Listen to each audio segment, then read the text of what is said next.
मध्य प्रदेश कांग्रेस अध्यक्ष जीतू पटवारी के नेतृत्व में कांग्रेस पार्टी ने आज धार जिले के मोहनखेड़ा में 7 दिवसीय आदिवासी लीडरशिप डेवलपमेंट प्रशिक्षण शिविर आयोजित किया।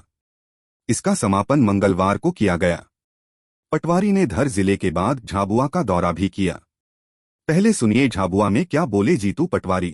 3 दिन पहले अभी बागेश्वर धाम में मोदी जी गए थे, हॉस्पिटल के भूमि पूजन में बागेश्वर धाम।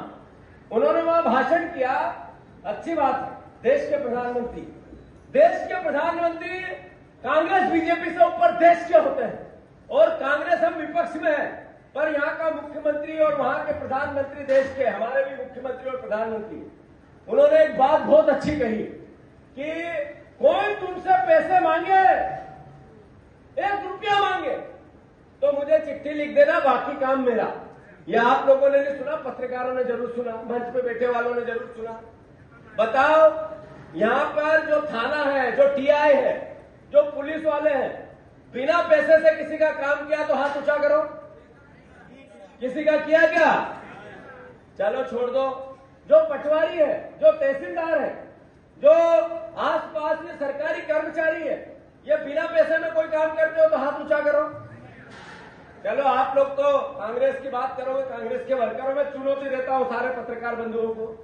आप बता दो कोई एक कार्यालय जहां बिना पैसे में काम होता हो। आप बता दो कोई एक थाना। टीआई का काम क्या है?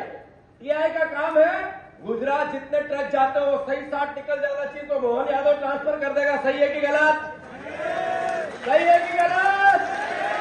या एसपी का काम क्या है? एसपी का काम है कि बचा, वो अलीराजपुर का एसपी हो, झाबुआ का हो, रतलाम का हो, एक ही काम, ट्रक निकलेंगे, उसको चौकीदारी करनी है शराब अवैध की। सही है कि गलत?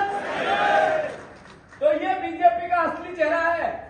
कांग्रेस पार्टी एक कार्यक्रम चलाने वाली है, सब आप लोग लग जाना काम पे। हम प्रधानमंत्री जी को चिट्ठी लिखेंगे कि बिना पैसे से मध्य प्रदेश में एक काम नहीं होता। लिखोगे कि नहीं लिखोगे?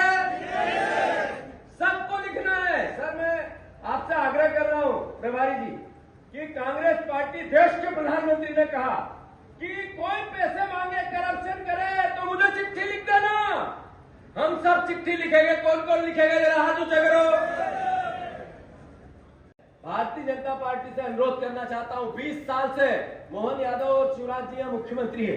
सबसे ज्यादा गरीबी आदिवासियों में ही तो है, सबसे ज्यादा कुपोषण यहाँ पे ही तो है, सबसे ज्यादा बहनों के साथ अत्याचार यही तो होता है, यही सबसे ज्यादा पलायन तो होता है। अगर आरक्षण को 60 साल हो गए तो फिर सबसे ज्यादा स्वास्थ्य को लेकर सेवाओं की कमी यही क्यों है? या मेडिकल कॉलेज आना था, क्यों नहीं आया अभी तक? क्या कारण है? नरेंद्र मोदी जी ने कहा कि आयुष्मान कार्ड, यहाँ हॉस्पिटल ही नहीं है ऐसे कि आयुष्मान कार्ड चल सके। फिर आयुष्मान कार्ड क्या करेगा? सही है कि गलत? इस मौके पर कांग्रेस के प्रदेश प्रभारी हरीश चौधरी, पीसीसी चीफ पटवारी, नेता प्रतिपक्ष उमंग सिंघार, वरिष्ठ कांग्रेस नेता कांतिलाल भूरिया और आदिवासी कांग्रेस के राष्ट्रीय अध्यक्ष विक्रांत भूरिया, सह प्रभारी संजय दत्त समेत कई नेता पहुंचे। इस दौरान पटवारी ने कहा कि नफरत फैलाकर बांटने की राजनीति करने वाली भाजपा लोकतंत्र, संविधान और आरक्षण के खिलाफ सोच समझकर पूरी रणनीति बनाकर बार बार माहौल बनाती है। इस षड्यंत्र से मिलकर लड़ना होगा। राहुल गांधी संविधान बचाने के लिए लगातार लड़ाई लड़ रहे हैं। पटवारी ने कहा कि मध्य प्रदेश की वस्तुस्थिति किसी से छिपी नहीं है। एनसीआरबी के आंकड़ों से पता चलता है कि सबसे ज्यादा पीड़ित मध्य प्रदेश में आदिवासी समाज के लोग हैं। सबसे ज्यादा बेरोजगारी आदिवासी समाज में है। सबसे कुपोषण, मातृ मृत्यु दर और शिशु मृत्यु दर भी आदिवासी समाज में है। आदिवासियों के लिए सरकार जो भी योजना लाती है उसमें भ्रष्टाचार होता है, फंड लैप्स कर जाते हैं। सरकार कहती है आदिवासियों के लिए 1 लाख करोड़ की योजना है और खर्च 20,000 करोड़ करती है। इसमें भी 15,000 करोड़ का गबन कर लेते हैं। भाजपा कहती है कि आरक्षण सिर्फ 10 साल के लिए था। आज भी आदिवासी गरीब क्यों हैं, कुपोषित क्यों हैं? आदिवासियों को रोजगार क्यों नहीं मिलता? क्यों पलायन हो रहा है? मध्य प्रदेश का 50% आदिवासी पलायन को मजबूर क्यों है? आज आधुनिक भारत बन रहा है, लेकिन उसका असर आदिवासी अंचलों में क्यों नहीं है? इसी बात की लड़ाई है।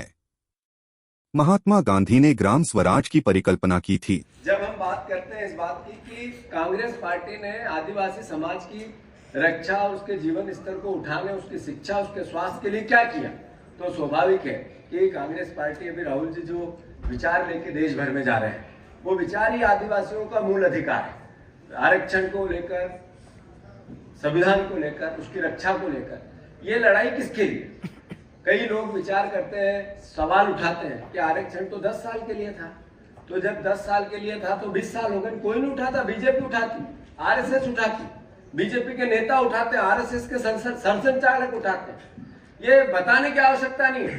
जब भी उमंग कह रहा था संगठित रहो, बांटो मत, ये बांटने की प्रोसेस पे भारतीय जनता पार्टी का ही विचार है। अगर बांटना और बीजेपी दोनों को तोलना पड़े तो एक ही है। अगर बांटो इस शब्द को कहो या बीजेपी कहो, एक ही है। जहां जाएगी वहां बंटवारा करेगी। आपको आदिवासियों में जब चुनाव होते हैं तो झाबुआ का चुनाव तो कहेगी भील और भिलार अलग है।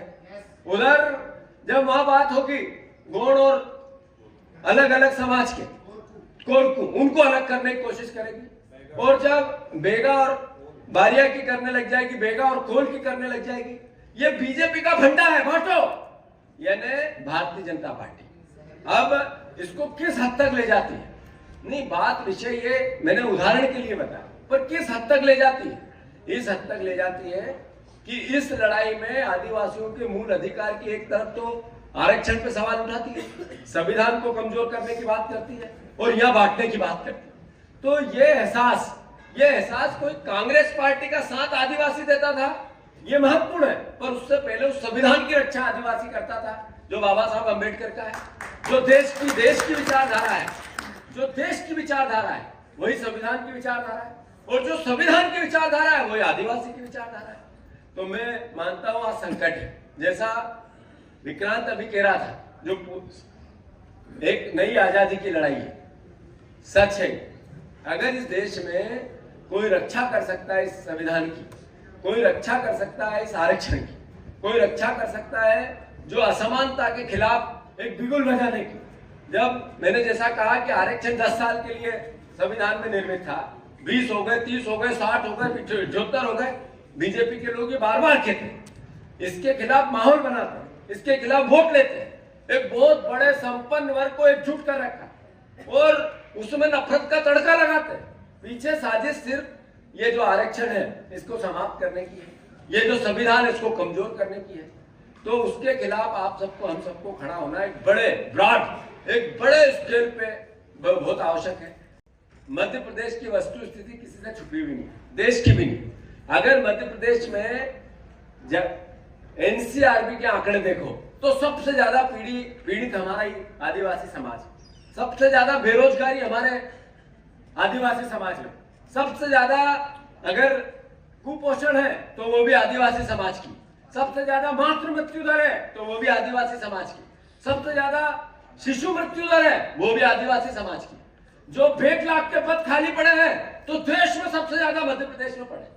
जब अभी बात होती है, जितनी योजनाएं आदिवासियों के संबंधित देश और प्रदेश की सरकारें लाती हैं, 20% खर्च होता है, 30% खर्च होता है, ज्यादा से ज्यादा 50% खर्च होता है। उसमें 35% का भ्रष्टाचार होता है, 50% लैप्स हो जाता है। जो पढ़े लिखे परिवार के हम सब साथी हैं, अगर आप सर्च करो इस नीतियों की गूगल पे जाके या अलग अलग तरीके से सरकार की नीतियों, तो बताएंगे 1 लाख करोड़ आदिवासियों के लिए खर्च करेंगे, 20,000 करोड़, और उसमें से भी 15,000 करोड़ रुपए का गबन करेंगे।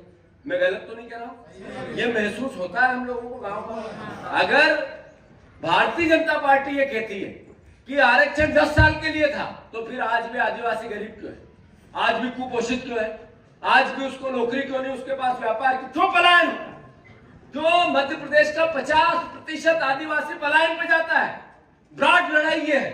हम राजनीतिक रूप से कुछ बनेंगे, बनना भी चाहिए, सबका अपना अधिकार है, पर राजनीति से ऊपर उठकर अगर समाज के लिए जो गरीब आदमी है, जो दिहाड़ी करता है, जो भूख से मर जाता है, जो भूखमरी के सबसे ज्यादा आंकड़े कहीं आते हैं तो 3 राज्यों में मध्य प्रदेश एक आ गया। आखिर तरक्की हो रही है, बड़े बड़े शहर बन रहे हैं, बड़ी बड़ी बिल्डिंगें बन रही है, आधुनिक भारत बन रहा है, इसका असर झाबुआ में क्यों नहीं हो रहा है? इसका असर हमारे और आदिवासी क्षेत्रों में क्यों नहीं हो रहा है, या सरदारपुर में क्यों नहीं हो रहा है? जो गरीब सुदूर गांव है उसमें जो सुविधा इंदौर में है, जो मुंबई में है, जो दिल्ली में है, उसका 10% भी क्यों नहीं? ये लड़ाई तो है। इसीलिए तो महात्मा गांधी ने ग्राम स्वराज की बात की। इसीलिए तो जो हमारा आदिवासी समाज है जल जंगल जमीन की बात करता है। अगर जल जंगल जमीन की पूरी पंचायती राज की व्यवस्था, पैसा कानून, ये सबका सही इंप्लीमेंट हो तो फिर आदिवासी समाज की ये जितनी मैंने बातें कही ये अपने आप समाप्त होती है। तो ये लड़ाई है, और इस लड़ाई में जो आपकी ट्रेनिंग है वो बहुत महत्वपूर्ण है। मैं आप सब परिवार के लोगों का खूब स्वागत करते हुए, चूंकि आप लोग बहुत पेशेंस, जैसा मैंने कहा, अगर पेशेंस का कोई एक प्रतीक बनाया जाए तो वो हमारा आदिवासी समाज। पटवारी ने कहा कि लोकसभा में नेता प्रतिपक्ष राहुल गांधी जातिगत जनगणना के पक्ष में हैं, क्योंकि जातिगत जनगणना से हर वर्ग के मध्यम और गरीबों को उसका लाभ मिलेगा। आर्थिक, सामाजिक और राजनैतिक समानता का अवसर मिलेगा। आदिवासियों का और कांग्रेस का और संविधान का प्रकृति का आपस में गहरा रिश्ता है, जो हमें जल जंगल से ही मिला है। उन्होंने कहा कि दुनिया में सबसे महत्वपूर्ण जीवन के लिए हवा और जल है, उससे ही हर व्यक्ति को जीवन जीने के लिए ऑक्सीजन और ऊर्जा मिलती है। मोहनखेड़ा में आयोजित मप्र आदिवासी कांग्रेस द्वारा कार्यकर्ता प्रशिक्षण शिविर में आदिवासी समाज की जबरदस्त भागीदारी देखने को मिली। मध्य प्रदेश विधानसभा के नेता प्रतिपक्ष उमंग सिंघार ने कहा कि यह सिर्फ एक शिविर नहीं, बल्कि आदिवासी हकों की लड़ाई को नई ऊर्जा देने वाला ऐतिहासिक क्षण है। इस शिविर में जल, जंगल, जमीन के अधिकार की रक्षा और आदिवासी समाज को विकास की मुख्य धारा से जोड़ने का संकल्प लिया गया। नेता प्रतिपक्ष ने कहा कि कांग्रेस का उद्देश्य हमेशा से आदिवासियों के संवैधानिक अधिकारों की रक्षा और उनके उत्थान के लिए संघर्ष करना रहा है। बता दें कि मोहनखेड़ा में आदिवासियों के सशक्तिकरण को लेकर आयोजित शिविर की शुरुआत 20 फरवरी से हुई थी। आदिवासी कांग्रेस के राष्ट्रीय अध्यक्ष डॉ विक्रांत भूरिया के नेतृत्व में प्रतिदिन यहां पर 4 सत्रों का आयोजन किया गया। शिविर में आदिवासी बंधुओं व कार्यकर्ताओं को कांग्रेस की पिछली सरकारों द्वारा किए गए कार्यों की जानकारी दी। आदिवासी कांग्रेस के प्रदेश सचिव सुनील चौहान मनावर के अनुसार इस शिविर में 89 आदिवासी विकासखंडों और आदिवासी बहुल विधानसभा क्षेत्रों से कार्यकर्ता, जनप्रतिनिधि, महिलाएं और युवा शामिल हुए। शिविर का मुख्य उद्देश्य आदिवासी समुदाय में जागरूकता बढ़ाना और उन्हें उनके अधिकारों के प्रति सजग करना है।